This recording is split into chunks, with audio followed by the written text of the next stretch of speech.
पुलवामा कांड में 200-300 RDX kilo 200-300 kilo RDX कैसे पहुंचा और अब तक की सबसे बड़ी घटना मानी जाती है जिसमें हमारे कई जवान शहीद हो गए।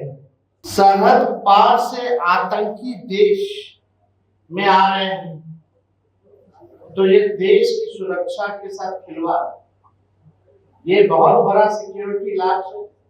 पहलगाम में आतंकियों ने आकर यानी रखी की होगी, स्पॉट चुना होगा, ऐसे नहीं कि आते ही घुस गए होंगे, रेकी जरूर की होगी, स्पॉट चुना होगा, सरहद पार किए होंगे, तब जो है वारदात को अंजाम दिया। भारतीय जनता पार्टी, केंद्र सरकार और मोदी मीडिया के द्वारा आतंकी घटना को सांप्रदायिक रंग देना सरकार की नाकामी का प्रत्यक्ष प्रमाण है। कानपुर में भी आज प्रोग्राम था, लेकिन कानपुर का प्रोग्राम रद्द हो गया। वो मधुबनी आए, बिहार आए, मधुबनी आए, क्योंकि बिहार में चुनाव है।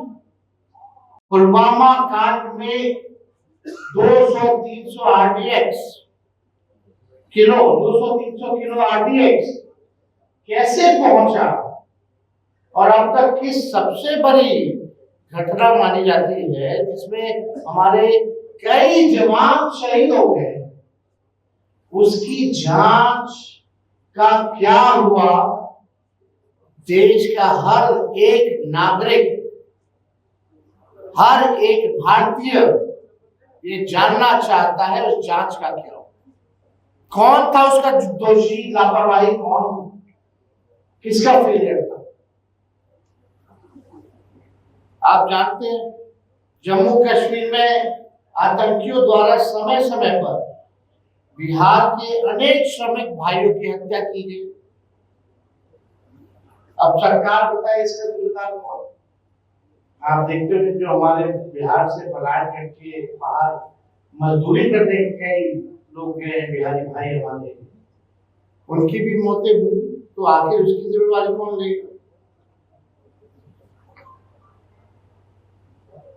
सरहद पार से आतंकी देश में आ रहे हैं तो ये देश की सुरक्षा के साथ खिलवाड़, ये बहुत बड़ा सिक्योरिटी लॉस है।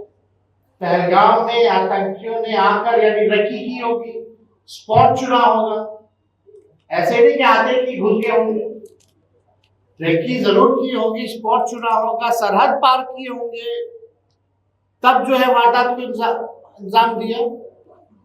तो ये तो पूरा फेलियर आखिर ये किसका है, ये हम लोग जो है जानना चाहते हैं। वारदात की घटना को भी चुनने में प्लानिंग लगती है, ये कब से हो रहा था, क्या हो रहा था, ये सरकार को बता रहा था, लेकिन इस बीच हमारा इंटेलिजेंस सिस्टम क्या कर रहा है, इसकी जवाबदेही कौन करे।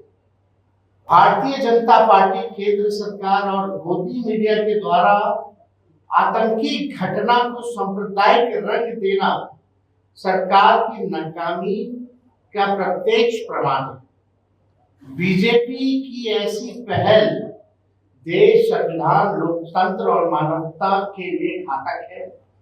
महागठबंधन इसकी निंदा करता है।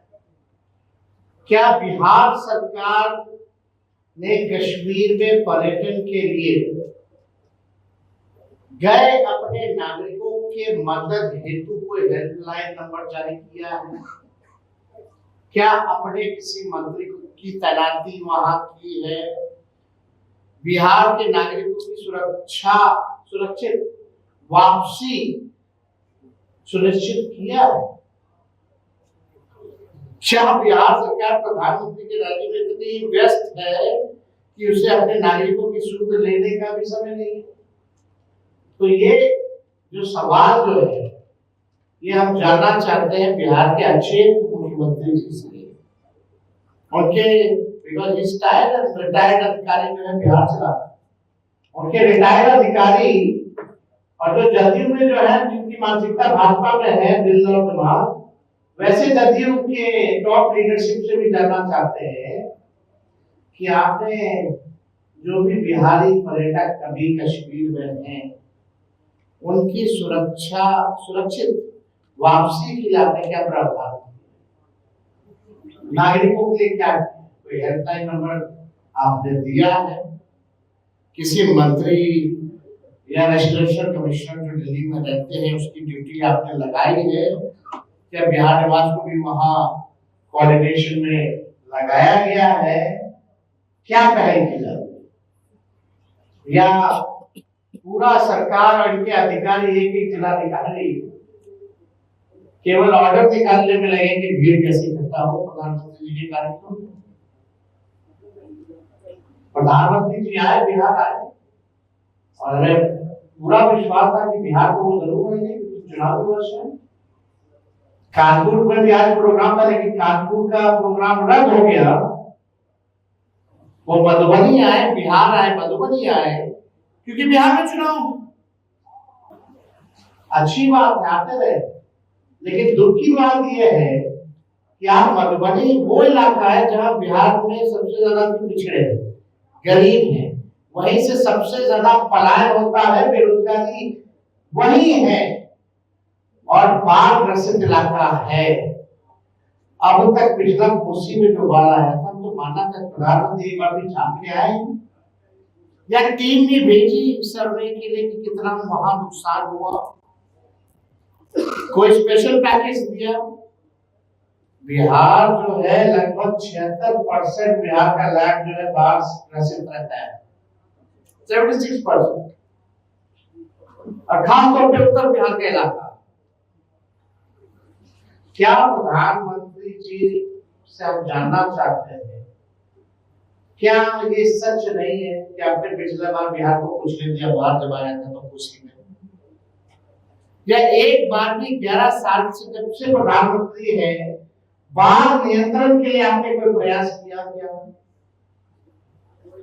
हम प्रधानमंत्री जी से ये भी जानना चाहते हैं, गुजरात में भी बाढ़ आया, अब बिहार में 76% बिहारी जो है बाढ़ से ग्रसित रहता है, लैंड हमारा ग्रसित रहता है, तो आप गुजरात को बिहार से ज्यादा दिए कि नहीं दिए बाढ़ आपके नाम पे? ये मेरा जेन्युइन सवाल है, इस पे प्रधानमंत्री जी ने क्या कहा? और हम लोग विपक्ष के लोग जानना चाहते हैं, बिहार आए, जिस इलाके आए हैं मधुबनी मिथिला, क्यों 11 साल आपके प्रधानमंत्री रहते हुए, अब 20 साल नीतीश जी के मुख्यमंत्री डबल इंजन सरकार रहते हुए वो इलाका अब तक इतना गरीब, बेरोजगार और वहां सबसे ज्यादा पलायन क्यों है? एक भी चीनी मिल, जूट मिल आपने खोला हो तो बताओ, कोई कारखाना लगाया हो तो बताओ, कोई फैक्ट्री लगाई, कोई उद्योग लगाया हो तो वो बताए प्रधानमंत्री जी। प्रधानमंत्री जी तो ऐसे है कि शमशान में शहनाई बजा दे, जो प्रधानमंत्री जी है हमारे। रोकिए, कहां से ये कौन जिम्मेवारी लेगा?